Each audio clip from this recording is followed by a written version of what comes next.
Good morning, PawPrints. How are you this morning? It looks like it's going to be another pretty day. I hope that you got to spend some time outside yesterday playing. Even I got to get out and drive around. I went to Target and I went to Walmart. So that was fun to get out of the house and to do a little bit of shopping. Well, let's go ahead and get started this morning. I've got some lots of things to share with you that I want to teach you about and review mostly, because it's some things that we've already talked about, but it's always good to go back and review and practice. So everybody, let's stand up, start like we always do with the pledge to the American flag. Here's our flag. So if you want to stand, right hand over your heart. Let's say our pledges together. I pledge allegiance to the flag of the United States of America and to the republic for which it stands, one nation, under God, indivisible, with liberty and justice for all. And if you look at the board, I have today's date up. Today is Thursday. Remember, that's that TH sound. Thursday, March the 26th. 26. That's how we write 26. All right. Our poem today, since today is, we're in the month of March, we think about flying kites and being outside. And so that's what I thought I'd read to you about today. It's a poem called A Kite. I often sit and wish that I could be a kite way up in the sky and ride upon the breeze and go whichever way I chanced to blow. So it would be fun, wouldn't it, if we could be way up high and fly around like the kite does. Well, yesterday, remember I told you that we are making our classroom in Miss McGuire's garage, and as I was looking around, I saw some things that reminded me of our Bible story, or who we're learning about today in Bible. In our garage, Mr. McGuire has some of these things. I want you to see, I'm going to show you some things, and I want you to see if you can figure out what our disciples did. Yesterday, remember, we talked about Matthew, and he was what? He collected coins. He was a tax collector. That's right. Today I want to show you some things, and I bet you can figure out what these disciples were. But let me show you first. I have this thing right here. All right. You hold it. So there's that. That's one clue. Let's see, I have a little box here, and if I open it up, on one side, there are these things that are very, very sharp. I don't know if you can see. There we go. And then on this side, we have some funny looking things. Ew, they wiggle and jiggle. Yeah, those look like purple worms. There's some green ones in there. And then also, now when Mr. McGuire goes fishing, sometimes he takes one of these with him. And there aren't any in here today, but usually there's some crickets in here. He goes and gets some crickets. Can you figure out what these are for? Well, if you guessed fishing, you guessed the right thing. Yep, all these things, Mr. McGuire and Will sometimes goes with him, and they go fishing. I know that Miss Wilkins, I know that her husband and her sons, they like to go fishing a lot. Well, that's what our disciples were that we're going to talk about today. They were fishermen. But they didn't use a rod and reel like this, because when you go fishing with a rod and reel, you're just catching one fish at a time. But our fishermen, they used big nets, and they would throw those nets into the water, and it would take more than one. You'd have to have somebody help you, and they would pull those nets in. And inside those nets, it would be full of fish. Well, I'm talking about 2 sets of brothers. You know what? We could do another math problem today in our Bible time. Let me get our whiteboard. 2 sets of brothers, the Bible tells us. There was James and John, that's 2. And we're going to put with that Peter and Andrew. They were brothers. So if we have 2 plus 2, James and John and Peter and Andrew, what is 2 plus 2? Right, it's 4. So we're going to talk about 4 more disciples. Peter, Andrew, James, and John. And that's right, that's what they did. They were fishermen. And that's what they did to raise money for that's how they worked. That was their job. That's how they raised money to buy food for their family. They were fishermen. They would fish out on the Sea of Galilee. And then after they had done all the fishing, they would take their fish into the market, and that's where they would sell their fish. And that's they had nets that they used. They had a boat that they would go out on the Sea of Galilee to fish with, and then they would bring him back in. And then what they had to do, what a lot of people did, was they had to take care of those nets. Sometimes the nets would get tears in them, and they had to sew them and fix them. In fact, that's what happened one day.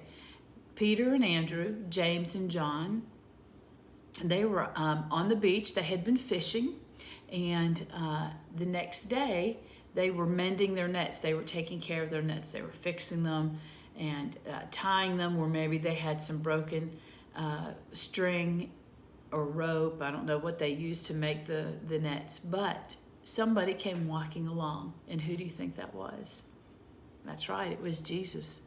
And he came walking along, and he told Peter, Andrew, James, and John, he said, "Come and follow me." And he said, "I will make you fishers of men." Now, I don't think Jesus meant that he would throw a net out and catch somebody. But what he was saying was, if you follow me, you can teach other people about God, and they want to follow, and they will want to learn about Jesus, and they will want to love others like Jesus loved other people. So, just like Matthew, I wanted to show you in our Bible that John, he was there, and he wrote down all the things that Jesus said and some of those miracles that we're going to talk about, and he wrote them in the Bible. And so I don't know if you can see that. There's the gospel according to John. John wrote things down. And even right towards the back, towards the end of the Bible, Peter, he wrote some things. And so Peter wrote part of our New Testament in the Bible. So these men, they loved Jesus, they followed Jesus, they left their nets in their boat, and they followed Jesus to go around to learn. Remember, Jesus was the rabbi, he was the teacher, and he taught the disciples to love others and taught them about God so that other people would know and learn about God and want to follow God and follow Jesus. So that's our Bible time for today. So we've learned about 5 so far, haven't we? We learned about Matthew yesterday, and then we learned about the 4 brothers today. So far we've learned about how many? 1 plus 4, that gives us how many altogether? 5. There were 12 disciples all together. but we're only going to learn about a few of them. We won't learn about all 12. So what I do want to tell you about today is our phonics time is about a review of things that we've learned before when you have two vowels together. I'm going to move the fishing pole since we're done with that.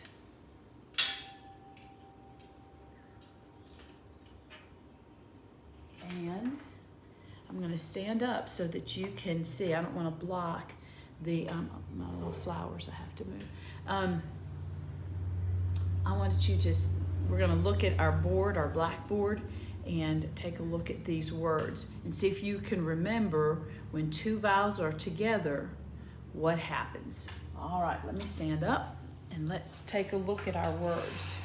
The first word, this is something that Peter, Andrew, James, and John, it's a word that describes what they would use. Remember when we talked about two vowels, A, E, I, O, U. Remember, those are our 5 vowels. When two are together, when they're walking beside each other, they're friends. The first one is going to do the talking. The second vowel is a friend, and he says, okay, I'm not going to interrupt. I'm going to let you talk. So the second vowel is silent. We don't hear it. Shh. The first vowel says its name, the long sound. So if I have A and I together, I'm not going to hear I. I just hear A, and it's the long sound. So I have B, B, A, T, B, A, T, bait. Now, bait is a word, that's what fishermen use. It's a worm, a cricket, it could be another little tiny fish. The bait is what gets the bigger fish to chase after that bait and open his mouth, and then what happens? He gets on the hook. So bait. All right? This is something that people don't like to do. W-A-I-T. All right, find your two vowels, A and I. The second vowel is silent. Shh, doesn't say its name, but the first one does the talking and it says it's what? Long sound. How do I show that? Remember, we put a line over top of that. Wait. Wait. I don't like to wait. Sometimes we have to be patient though, isn't that right? We have to learn to just wait our turn, or we have to sometimes wait in line. Or I know a lot of times Will, my little boy, he'll want something. He'll say, Mom, come here. And I'll say, well, just wait a minute. I might be cooking or I might be cleaning. I have to tell him to wait. And he doesn't like to do that very much. A lot of people don't like to wait. All right. This is T-A-I-L. Find your vowels. A and I again. The second vowel is silent. The first one says its name, tay. So I've got tail, tail. My kitty cat, Hattie, has a tail. And one time by accident, Mr. McGuire stepped on her tail and she meowed. I've never heard her, never heard that, but she growled real loud. She didn't like that at all. I bet your dog, I saw a lot of puppies that when I came to visit, what do they do when they're happy? They wag that tail. Yeah, that shows that they're happy. All right, one more. Find your vowels, A, I.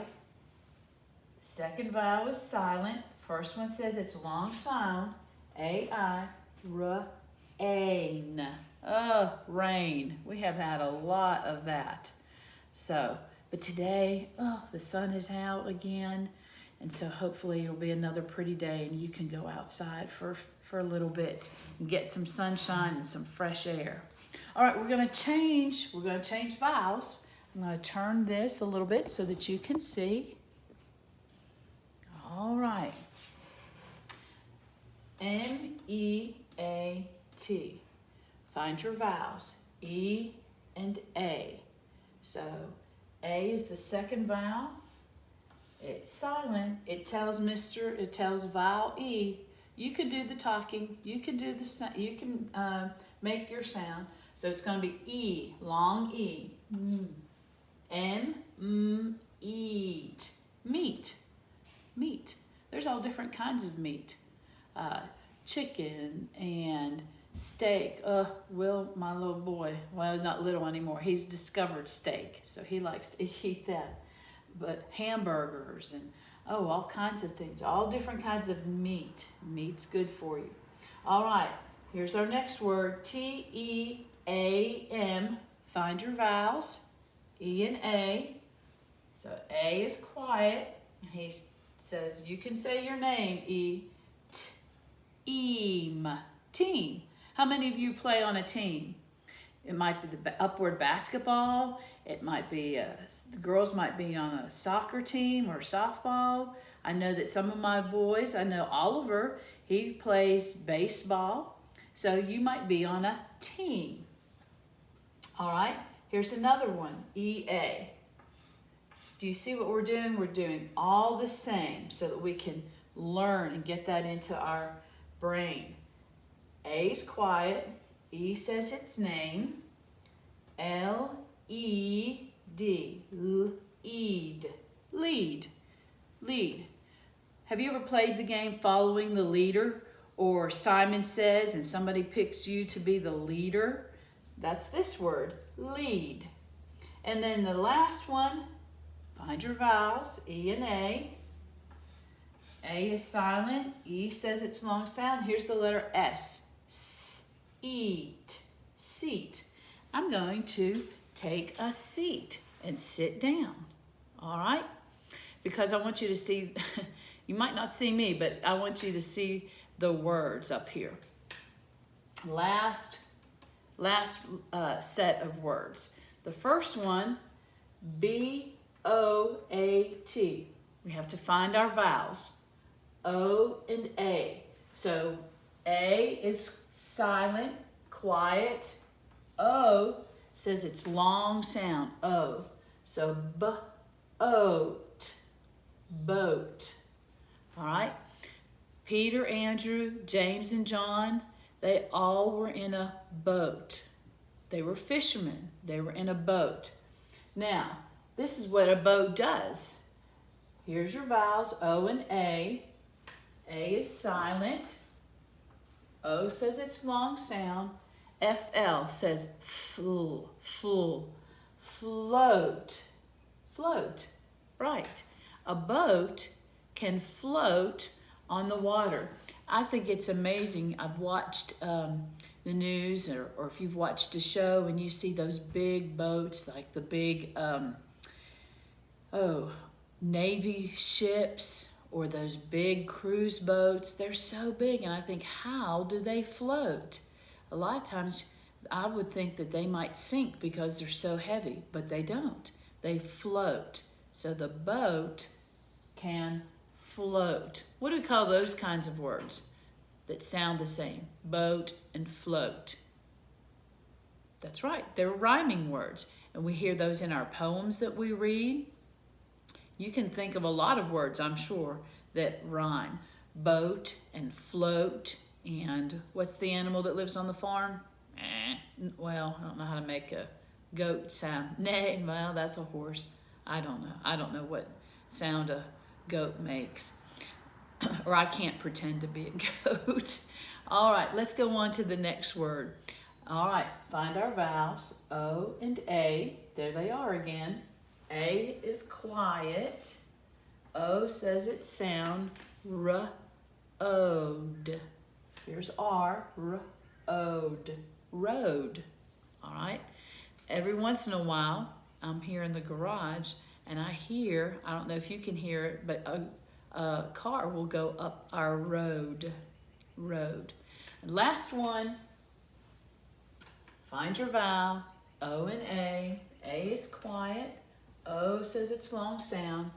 This is the letter T, T-O-D, toad. I don't know if you've ever caught a little toad. Usually see them or can find them in, especially after we've had so much rain. A little toad, they're very small and they're usually brown, but they remind you of a little frog, but they're a toad. So see if you can remember these words, or have mom or dad maybe write some on some paper for you, and you can practice. In your blend and word book, if you look all the way to the back, I put a little marker in here, starting on page 43. 43, that's how we say 43. You'll see some words that have two vowels together. Here's E and A. Here's A and I. Remember, the first one says it's a long sound and the second vowel is silent. So you can practice these words. If you turn the page, page 44, 4, there's some more. And then on page 45, there are some with the silent E. So you have a little mix-up page where you can practice two vowels together, or I saw a couple of words that have the silent E sound. So practice those today. And then also, remember that when I brought you your packet, I brought you some of your reading books. And I mentioned this yesterday, but I thought I'd show you today. Here's Gus. Everybody had Gus. When you open the book, remember, there's the word box. So make sure you practice those words first, because these are words that you will see in your story. All right? And then everybody got, I believe, I put everybody this book, Tess and Bess. Those are rhyming words, aren't they? And I think those are two sisters. Before you start the story, there's your word box. It has all the new words in it. Practice those first, and then that will help you be ready to read the story. So I want to say thank you for coming to my school in garage today. I hope that you have a great day, and always remember that Jesus loves you, and so does Miss McGuire. And I will look forward to seeing you tomorrow. Bye-bye.